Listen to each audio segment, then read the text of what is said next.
what's up, everybody? Welcome back to the Real Heroes Show. You got Corey and Nick with you here tonight, as always, and the weekend is finally here. Yes. We've both finally seen Shang-Chi and the Legend of the Ten Rings. We're going to break it down. Lots of spoilers here. If you haven't seen the movie, for the love of God, don't watch this video. Please click away and ruin our algorithm, because it's not worth spoiling, because this movie kicks ass, and we're really excited to talk about it. Nick, how you doing tonight? Doing well. How about you? How does it feel to finally be in a position where you can talk about this movie, because you saw it like almost 2 weeks ago. 2 weeks ago, and load off my shoulders. I've been holding back for 2 weeks now to make a video on it and actually freely talk about it without ruining it for anyone. So that's right. Now I can ruin it for everyone. Everyone, yeah. Hopefully, if you haven't seen the film yet, you heeded my warning 10 seconds ago and left us, and then came back to go find us showing. Yeah. If you feel safe enough to go see this movie, absolutely go see it. Full disclosure, I saw it at a private theater rental. There were 8 people in the theater that held 98 seats, so it felt pretty safe going. But if you don't feel safe, it's definitely worth waiting it out for I think it's only 45 days from release until it'll be on Disney Plus, which is a pretty short theatrical window. So we're going to break this down in a couple sections. We're going to talk about our hero. It's Simu is the name of the actor. Our hero, Shang-Chi. We're going to talk about our villain, Wenwu, supporting characters, and then everything else miscellaneous at the end. So cinematography, direction, music, visual effects, all that fun stuff. So let's start with the titular character, Shang-Chi himself, played by none other than Simu Liu. I thought he was fucking terrific in this movie. I know you hadn't seen him in anything before. My girlfriend and I have watched Kim's Convenience, which is the Canadian sitcom that he was on for a handful of years before this. So we had a little bit of exposure to him, but very different role than what he played in there. And I thought he was excellent here. I know you're bursting at the seams to talk because it's been 2 weeks, so I'm going to let you go first. What were your thoughts on our hero, his origin, how the actor played the role, everything? Yeah, I think seeing him for the first time in anything, especially in a big performance, big stage like this, was very well done. I think both in terms of choice from casting from Feige's position, but also from the perspective of him having to portray a role that involves choreography. So the training that's involved, so if you're not willing to do stuff like that, and I'm not sure how much of the stunt work he did on his own, but it looks like I believe, at least just from watching the movie once, that he was probably legitimately doing most of it, and so the way he moved with the martial arts, the dramatic parts, the more intense parts. I think he, even the comedic parts that he was involved with his partner, Awkwafina. I think he did a really, really great job. And again, I know it's not always the case with people who really get a shot like this or have a big movie that comes out and this is their star role in. So needless to say, for a breakout performance, I think he checked the boxes here. In terms of, again, fulfilling the character, and you did really think about it. We haven't seen like a big martial arts movie like this in quite some time, especially this is the first of its kind in the MCU. Yeah. Really kind of tailored for an American audience. Because I think Marvel thing and whatnot. Yeah, I mean, like, listen, personally, I've always been a fan of, I've watched all the old Bruce Lee movies. Like, I can't, obviously, watching a lot of Jackie Chan movies, even Jet Li, I watched a ton that never got released here in the United States. But even a lot of his popular movies too, where, that was like the early 2000s, like in like the 90s, right? So, same thing where that you start to enter the Matrix with those movies, and again, like, we really haven't seen a lot of martial arts movies lately. That really hasn't been the trend in the industry, I feel like, especially here in the United States. Mm-hmm. So to have this movie come out, and again to see the performance of Simu, like, really round of applause for all that. So yeah, he did a lot of the stunts. Okay, good. He posted a video on his Twitter the other day. It was the bus, and then a blue screen behind him, and he's on top of the bus. He does the jump down where he grabs the rearview mirror and then slams into the door. And they had footage of him doing it in front of the blue screen, which is, he's on wires and all that, which it's the way they do things. But I think it's interesting that you mentioned the Matrix, and then there being not a lot of martial arts films, because I was watching a video, I think it was from Mr. Sunday Movies earlier this week, and they were talking about the Matrix, and they were like, in terms of American action movies, there's before the Matrix and after the Matrix. It's kind of like the Matrix is an absolute point, kind of like we talked about in the What If episode, right? Where almost every action movie that's made now incorporates some form of martial arts after the Matrix happened, but none of them are more like dedicated kung fu style movies, which is what we got out of this one.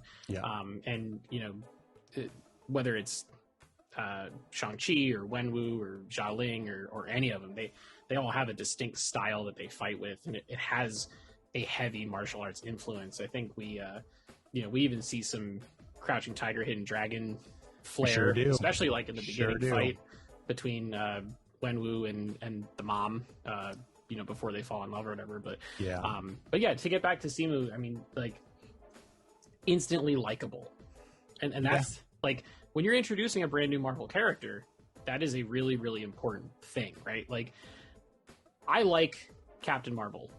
I know a lot of people don't like Captain Marvel as a character.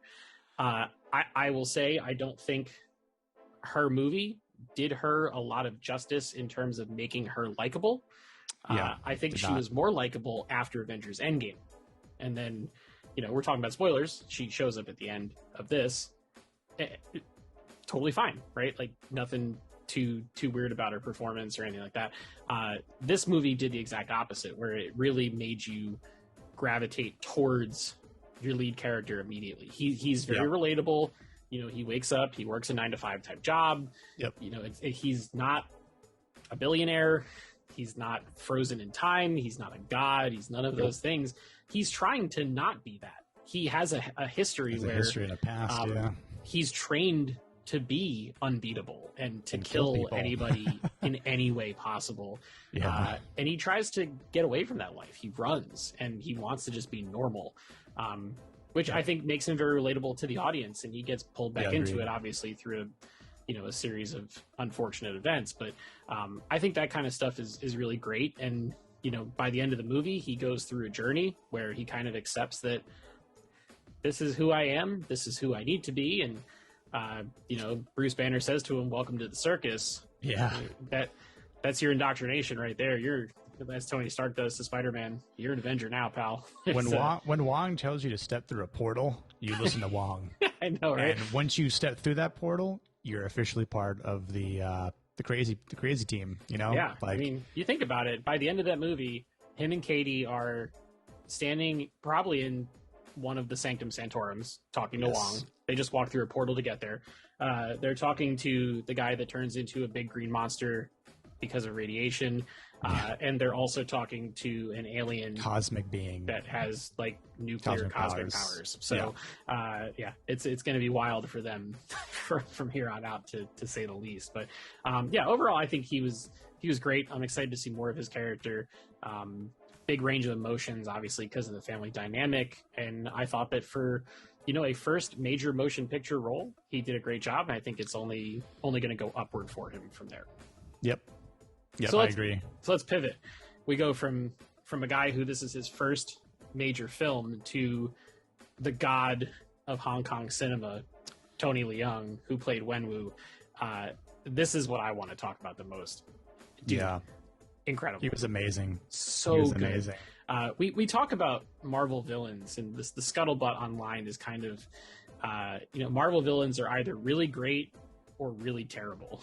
You have your very one-note villains, like an Abomination, you know, or like a Yellow Jacket from the first Ant-Man movie, where it's like, okay, Right. yeah, you're just evil, and then you die, and then we never hear from you or see you again.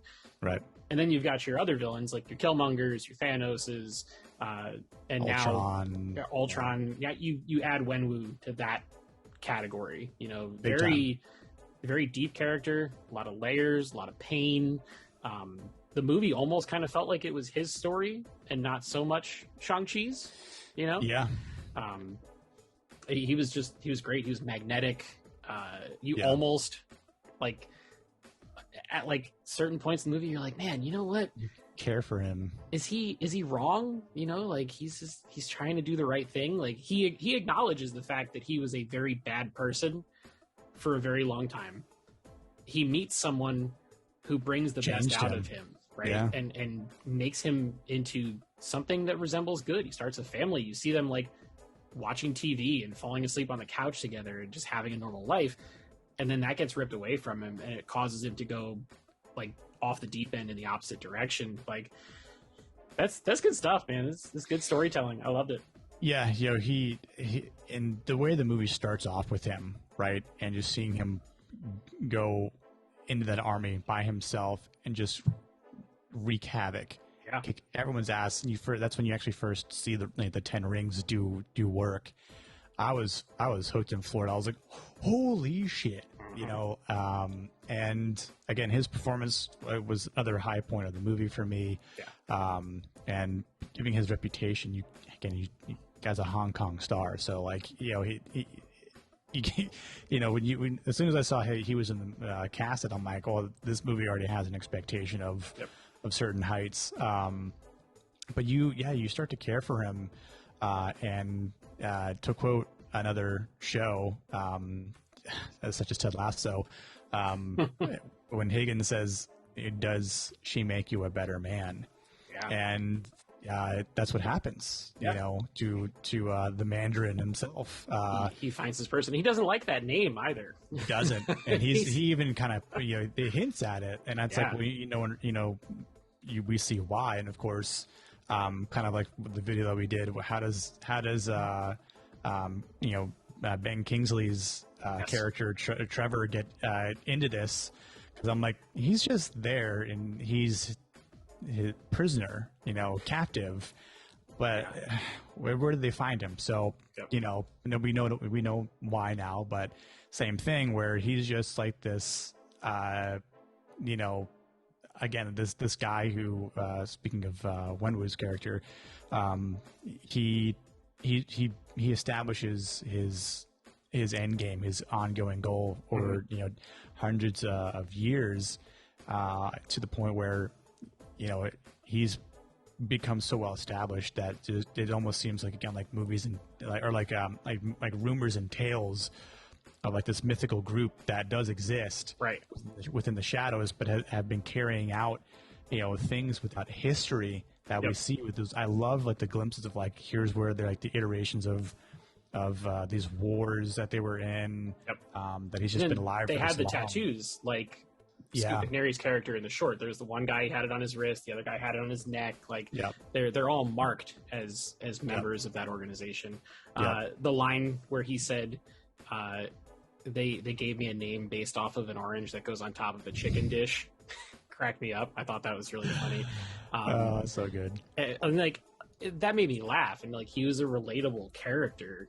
You know, he's a human being. Whether he lived 1,000 years because he had the rings on him, but you know, at the end of the day, he's just a dude that gets imbued with these powers because of this thing that he stumbles upon. And we'll get to the rings in a little bit, because he wanted his wife back. You know, like and it's again where people do crazy things for love and for the people that they miss, and it's like, you know, again, for him to have lived this certain lifestyle for so many hundreds of years to finally change it, and you know, we see how she dies and how that, you know, inevitably turns him back to the man he once was, and even then he's like trying to fight it and not become or do that, but he still falls prey to this battle, this you know, brief war that takes place, which was fucking phenomenal. But And then he says the whole "a blood debt must be paid in blood" kind of thing, and the death of the mom that causes him to go back to being the way he was also sets Shang-Chi on his course, because if it weren't for that, the father would have never trained him to become an assassin to begin with. He did this because he wanted the whole family to get back, you know, and avenge the death of the mother, which is some pretty heavy stuff, man. And I thought he sold it very well. While we're talking about both of them, the fight sequences between the two of them at the end when they're both fighting with the rings was out of this fucking world. It was amazing. Man, I loved it. I was very happy seeing it on a big screen, because that, like, I love my television. Imagine the Point Orlando IMAX. Yeah. And apparently this movie was filmed for IMAX, where if you see it in that format, you do see more than a traditional 16:9 widescreen presentation or whatever. And you've got your little IMAX poster there. It's a beautiful thing. As proof. Yes, that's right. Your special fan screening was in IMAX. But yeah, man, all that stuff, like, just awesome. And then he gives the ultimate sacrifice at the end. It does the crossfade between the, like, 4 different time periods where it's either a hand on the shoulder, the 2 foreheads coming in contact. He loves his family. He does. He has a really fucked up, weird way of showing it, but he really does love them. Mm-hmm. And then he says to Shang earlier in the film, you know, like, you'll earn the rings when you can bear the weight of having them or whatever. And then at the end, he shoots him on over to him and gives himself up to have the rest of his family live on. Not very villainous at the end of the day. No. You know, he was kind of duped by the Dark Dweller behind the gate, and that sucks. But overall, right up there. Like, him dying was up there with Killmonger dying for me. Yeah. When he kind of died in T'Challa's arms. So really good stuff. So let's talk about supporting characters, because there's a bunch. A few, yeah. We got Awkwafina was Katie, and I thought she was excellent. I did too. You know, I wasn't a huge fan, you know, of her comedy. Like, she's just not bad or anything like that. I just wasn't a huge fan. I think she's a couple funny things here and there, but I'd never really seen her much movie wise either. I don't really know what she's been in per se, but after seeing this movie, I was like, damn, I laughed the majority of the time whenever she would say something. I thought she was a superb supporting actor in this. You know, made the moments brighter. You know, lessened the tension. Mm-hmm. You know, like the whole fight with the bow. You know, she's learning to shoot a bow, and the guy's like, "You're not ready." And then she goes to run, and he's like, "Don't die." Yeah. And then he dies. Yeah, like, and then like 3 seconds later, he got yeeted. But yeah, his soul sucked. Just like, okay, but then she shoots that shot that delivers the. I had a feeling that was coming. Yeah. But you know, same thing. Like her storytelling when they're at the bar and whatnot, like, was hilarious. Like her driving. Like the valet car, the bus when it's, you know, destroying everything in San Francisco. Like, I mean, which, fun fact, I was in San Francisco a week and a half ago. Our hotel that we stayed at was like a block and a half over from where most of that action sequence was. They fly past Ghirardelli Square, which we went to the Ghirardelli place and got like a chocolate shake or whatever. Nice. And then there's a CVS right across the street that was in frame that I bought some Zoa energy drinks from literally last week, which has made me laugh. But yeah, so she was great. I thought her comedy was dialed back a little bit from what it normally is, and it made it a lot more palatable to a wider audience. Yeah. And she needed to be there because, like you said, to ease some of that tension. There's a lot of heavy family stuff going on in this film. Yep. And to have someone there to kind of just ease things up a little bit, I think was really well warranted. And from the looks of things, Wong invited her through the portal too. He didn't just ask Shang to go through. So I think she's got a future in the MCU. She might be kind of like a sidekick to Shang-Chi moving forward, which is super cool. Down with that. Michelle Yeoh was the aunt in Ta Lo, which amazing. She was great too. Yeah, another very, very, very well-known Asian actor. Yep. She brought a lot of weight and gravity to the scenes. The stuff where she's training Shang and showing him don't close your fists, open them, and she starts airbending, which is just like super duper. She was cool. a badass. Yeah, man. All of that was awesome. We kind of touched on Ben Kingsley, but dude, so naturally hysterically funny. He still acted like he was faking dead with this little like fake the little like dog creature. Norris. Doesn't have a Norris, yeah. Like I'm like he hilarious, dude. Man. He was great. I never thought we would see Trevor Slattery back in the MCU, and I'm so glad that it happened. He lives. Yeah, and he doesn't have to show up ever again. He might. I'm guessing he might, but yeah, just maybe on a super lesser funny. scale. Again, another nice comedic break from a lot of the heavier stuff that was in there. Yep. I'm going to mispronounce her name, Menger Zhang, who was the sister, Jia Ling. Yeah. This is her first movie ever. Dude. Holy shit. She's great. She was fierce as fuck. Yeah, dude. I have no qualms saying she was fucking hottie. All right, listen. She was a badass. I liked her story of how she gets left out of training but continues to train in the shadows, and she becomes better than most of them. Yeah, right. And that's the super cool part about it. But like when she was fighting, Shang-Chi, like she was kicking his ass. Oh yeah. Especially when they went to the fighting like arena or whatever that she owned, by the way. Yeah, which was hilarious. But it's like, dude, she just didn't hold back, and she was just like, "I'm gonna kick your ass," and and being a younger sister too, right? Mm-hmm. But I didn't know that was her first movie ever. Yeah, so I didn't either. We looked it up after the film to see what else she had been in, and her IMDb page has literally one movie in it, and it's Shang-Chi, and that's it. That's incredible. Like, she apparently grew up in East China and has like some like stage acting. Okay. Her mother was an actor, and then she did some training in London in theater and whatnot. But as far as like actual movies go, I guess she found out about this through a group chat, and she was older than the age requirement on the casting call, but sent in an audition tape anyway. And then 2 weeks later, they flew her to Australia to have a chemistry test with Simu Liu. Wow. And then after that, she got the role. It's like, holy shit. Amazing. what a Amazing. whirlwind. And then to see where the post-credit scene leaves with her, I was like, yeah, the 10 rings will return. 10 rings ain't going anywhere. And it's interesting because I think Shang says, my sister's back at my father's compound shutting down the organization. Yep. But she ain't shutting it down. She's making it her own. There are female and male soldiers there. There's graffiti all over the walls. It's like the 10 rings for a new age. Very excited to see where that goes. Should be a lot of fun. Yeah.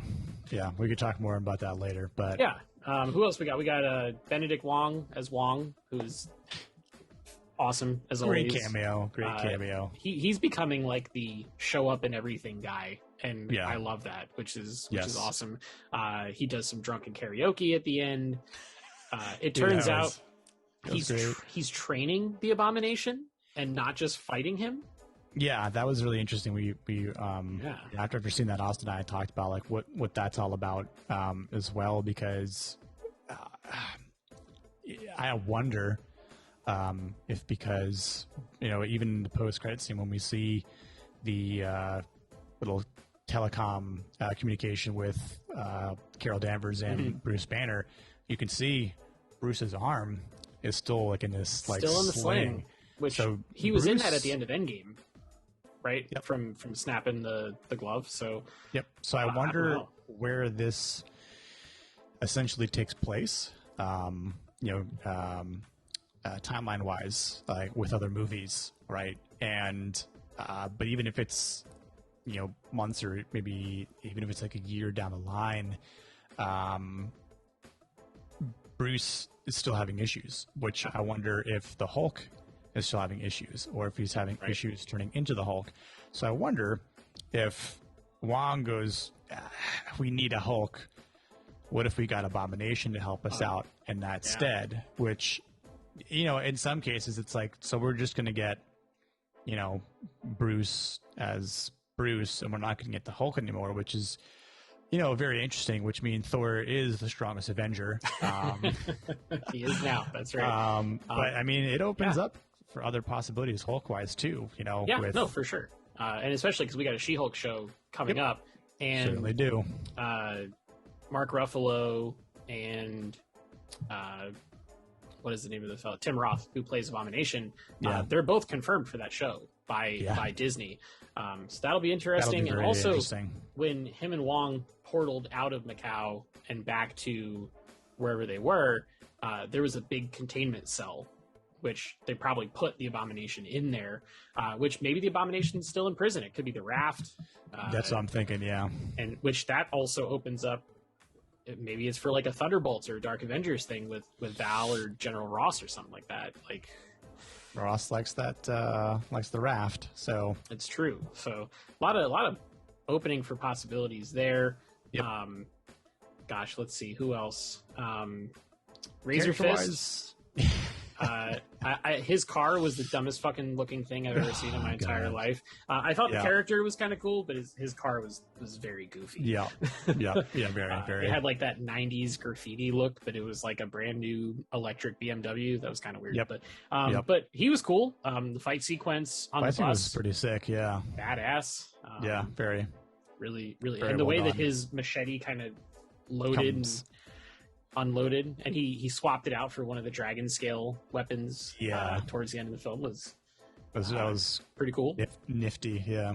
Yeah. Are we missing anybody else? I'm trying to think of. There was the guy with the mask who's like, Death Dealer. Yeah, which that's someone thing I wish we had a little bit more about him. That's kind of like one of the died, points. Right? Yeah, he dies. Yeah, his soul got sucked out. At the end. That's one of the things where I'm like, I would like to see a little bit more of him, maybe from him. But either way, I think he still offered a certain point of like being there. But again, I think that's something they could have expanded on a little bit more. And it's just unfortunate for him to great fight scene though with Shang-Chi with the big purple background and whatnot. It was We'll get into fight choreography and stuff in a minute here because holy fuck. But yeah, I think really strong cast. Overall, I think everybody who was there had a purpose. They all helped Shang-Chi's arc get from A to B, which is really the most important thing. And almost all new characters, which you love to see that because I mean, it's a bit refreshing. You have no preconceived notion of what's going on, right? Like we're not tied to New York like Peter Parker is a Spider-Man. It's not an Iron Man situation where you kind of know his history. It's a clean slate of people. Most traditional moviegoers are not going to know who most of, if any, of these characters are. So it's a really cool opportunity between like that and the Eternals coming out next. It's just like all fresh meat to just like sink our teeth into and enjoy, which is fantastic. So, all right, so let's hit the miscellaneous stuff. Cinematography, we got to start there because amazing. Amazing. Bill Pope shot the shit out of this movie, which he did the Matrix trilogy. It shows. Expect that, but man, some of the camera movement in the fight sequences is like spectacular. It's so well done, man. You haven't seen it in the MCU yet. The sweeping camera, the way that it just kind of the fight sequences were built into the cinematography. Yeah, it wasn't just like slap a tight lens on and just let them go at it. Right. And it looked different from like so like when the Winter Soldier came out everybody was all about the Winter Soldier because it was fresh and new and it looked different. Yeah. Then after Winter Soldier, a lot of the fight sequences in the MCU started to look the same as Winter Soldier because it worked and because people connected with it. This they pulled back, they went wide on a lot of stuff.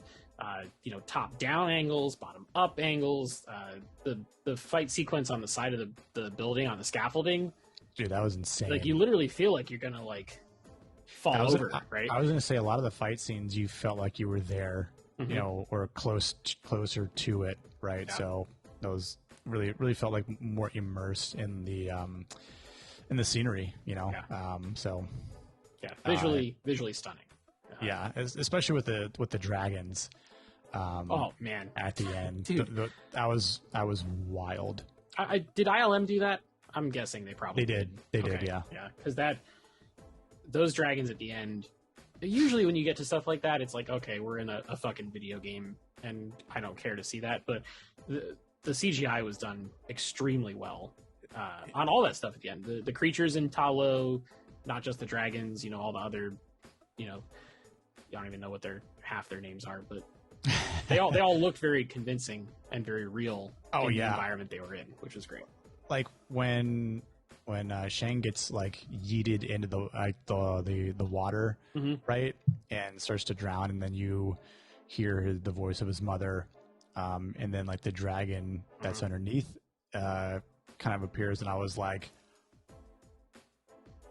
oh, we're about to see a dragon, and then it bursts through the water, and he's just like riding it. I was like, yeah, dude. Yo, dude. Yeah. And then obviously the point where his father makes the dumb decision and breaks down that wall, the containment wall, and when he switches from 5 and 5 to all 10 on one fist and just hammers, and I was like, holy crap. These rings are powerful stuff. That burst where it zooms far back out, and you just like see just this. I'm like, and even on an IMAX, I'm like, that's super far away, and you just see that beam shot come from the rings, and I'm like, Simu gonna be alive after that, or what? Because that looked like it hurt. But then he has his hero moment, and all 10 rings are just surrounding him, and he like holds him in a ball, and then you think he's gonna just like completely like nuke his father, but then he just throws them to the side in like I'm the evolved version of you, I'm not gonna kill you, I'm gonna use these for good type stuff, be a better man sort of thing, which is awesome. How about the music? I spoke on this in our non-spoiler review. Like the music was very culture oriented, right? I was like, it definitely felt it was like reminded me a bit of like Mulan a bit, but it was so well done, and again very different from what we've gotten in any other MCU movie. It didn't feel like an MCU movie in some cases, and I think that like the music, the atmosphere, the effects, again with like just like the crouching tiger, hidden dragon moment, right? Like they're in the forest. They're in the forest. Like the effects, the music in that scene was great. Like I think the music again, and when a music or a score is good in a movie, when you start to feel more immersed. When you start to feel like if you're there, you're a part of it. You feel a part of it, especially like at the end. I think I said in the review, the ending music, especially in that battle, like when he's riding the dragon down into the other dragon, about to destroy it. Like I got chills at that part, dude. Like, me too. Like I was in the theater and I just wanted to like jump up and cheer. I'm like, fuck yeah! Like I probably would have made everyone else go crazy and be like, ugh. But I don't give a shit. Like I mean, it's okay. That's what everyone did, for Endgame, right? Like, it had that heroic moment where he saves the day. He saves, I don't know, the world or something like that, but hello for sure. But, I mean, it could have been much worse from having this, I don't know, creature that, is soul sucking everything. And, but yeah, the music was great. Super awesome, and pumped to see more of it. lot of like ethereal type stuff. Yes. You know, like where it was more of like the higher range instruments. Yeah. And when you take away the lower end like that, like in the beginning when Wenwu's fighting the mom outside the entrance to Ta Lo, it feels more like a ballet and less like a fight. Yeah. And the music makes it feel even more so, because it's not like we talked in our Dune video about how great Hans Zimmer is, but this is like the polar opposite of like that pulsating Hans Zimmer type score, or even like what we saw in Endgame that has just like a lot of heavy, you know, timpani and bass drum and stuff like that. When you strip that away, and then the way this music nerd type stuff, but like they use a lot of pentatonic scales, which that's a very prevalent part of very old Asian music and classical music and whatnot. To me, it all fit, and it was done very tastefully, and it didn't feel like, well, we have to do Asian music because it's an Asian movie. It felt like it actually fit within what they were trying to do. It certainly did, which enhances the film to me quite a bit. So yeah, Sam. Agreed. So let's talk about post-credit stuff, because I mean we already kind of touched on Xialing starting the Ten Rings up and doing her own thing with that, but the other one, we've got first one, Shang-Chi, Katie, and Wong, and then Bruce Banner and Carol Danvers are on Avengers FaceTime, and they're examining the rings. Yep. And it looks like Wong like pinched to zoom down to like the molecular level on the rings, and there's a beacon going off. You have any thoughts or ideas on what the hell that might be? Yeah, I wonder if it's again, I'm not sure. I'd say my comic knowledge on the Ten Rings and maybe what the origination of the Ten Rings are, you know, where they come from. I'm not too sure about that. You know, I'd say if anyone's watching this and knows about that, before I do any other research, then feel free to comment and we can talk more about it. Right. But again, not everything what exists in the comics gets 100% translated to the movies, as we know. So they could be going in an entirely different direction than what exists in the comics about the rings. True. They've listed everything about what it's not that we could surmise. Right. But I wonder if it's something that could potentially lead to maybe something Eternals related. Something cosmic. The convergence or something like that. You know, like I want to believe they're not from Earth, right? So I wonder if they're potentially something that, comes from a cosmic realm of some kind. You know,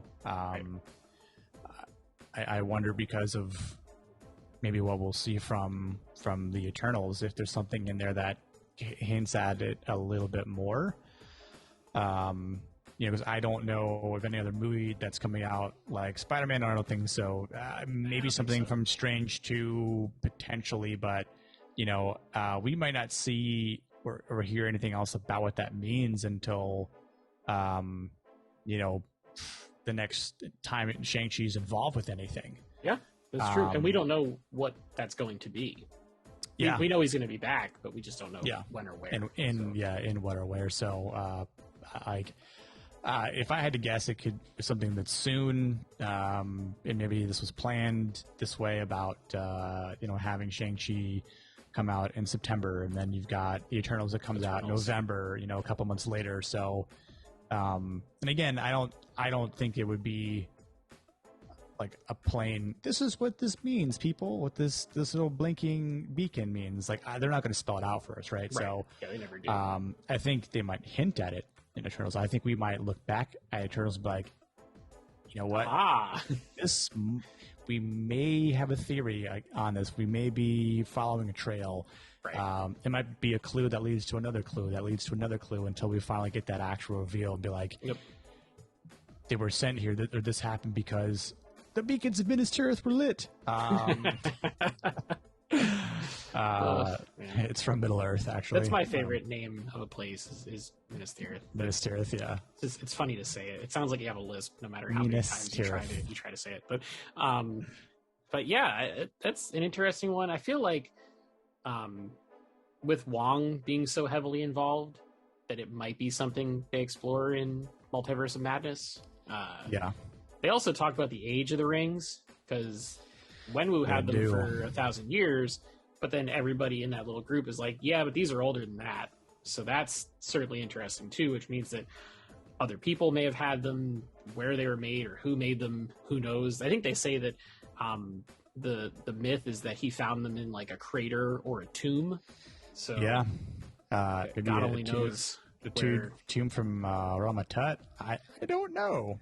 It would be great if it was a Kang reference, dude. Like, and I wonder if it was a beacon because of Kang, that beacon went off right as Sylvie stabbed Kang. Like, what if that's it? Like that beacon is signifying the multiverse is going apeshit. It's a possibility. I don't rule anything out at this point, because Marvel is they're at the point where they're starting to get real weird, and I love all of that. Like, it's really funny. I don't want to derail the conversation too much, but why on earth did Black Widow come out this year? Like, when this year is done, and Marvel's slate of everything, whether it's movies, TV shows, whatever, includes stuff like WandaVision, Loki, Shang-Chi, The Eternals, No Way Home. Like, there's a lot of really weird new concepts here. Yeah. And then you just have that movie that was just like, this should have came out 5 years ago. It doesn't fit. Oh no, exactly. We said that it should have come out right between Infinity War and Endgame. Right. Like when it would have happened in the timeline is when it probably should have came out. But yeah, agreed. Yeah, or they just should have released it before, maybe after Endgame and before Far From Home, or after Far From Home. Yeah, it might have hit harder than, because it's right after you see Nat die. I think it would have. I think it would have been great. Because essentially that was what Captain America and Winter Soldier, right? Like, that was supposed to be the first Disney Plus show. So having Black Widow come right after that, and then when you see Val show up. Yeah, Val show up at the cemetery, you go, oh, I didn't know she's going to be in this. And then you go, oh, after watching Captain America and Winter Soldier, she's in this as well. Yeah, now it all makes sense. Yep.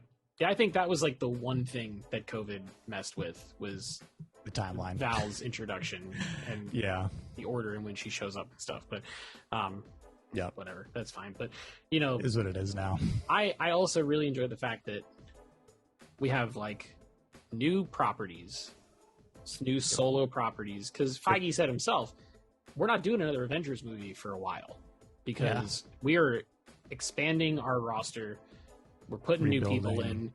You have to give them their time to shine and become their own characters before you get the band together, right? So it's almost kind of like hitting the reset button and going back to 2008 when Iron Man started. And they're going to do piece by piece, and then eventually, when they do bring everybody together, it's going to be completely nuts. Like, imagine a Avengers roster that has Spider-Man, Doctor Strange, Captain Marvel, Shang-Chi, Black Knight. Like, there's so many cool possibilities that they could do. Plus more to TBA.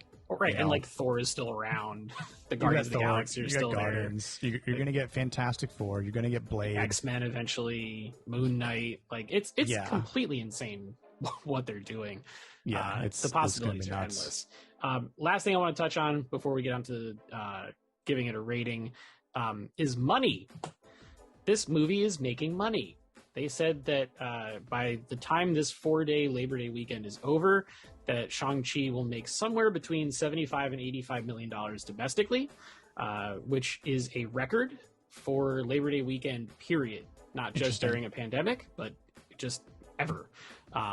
and that will make it one of the highest grossing films of the pandemic era so far, which I think bodes well for Disney releasing the Eternals on time, Sony not pushing Spider-Man. It looks like it's good faith that audiences will go out to a theater, they will see the movie, the money will still come in, and hopefully we don't have to delay stuff any further. Because right now, it's even still, like, Top Gun 2 and Mission Impossible 7 got bumped a couple days ago, and that's just like, so dumb. When are these movies ever going to come out? You know? I want to say it's dumb, but it's dumb.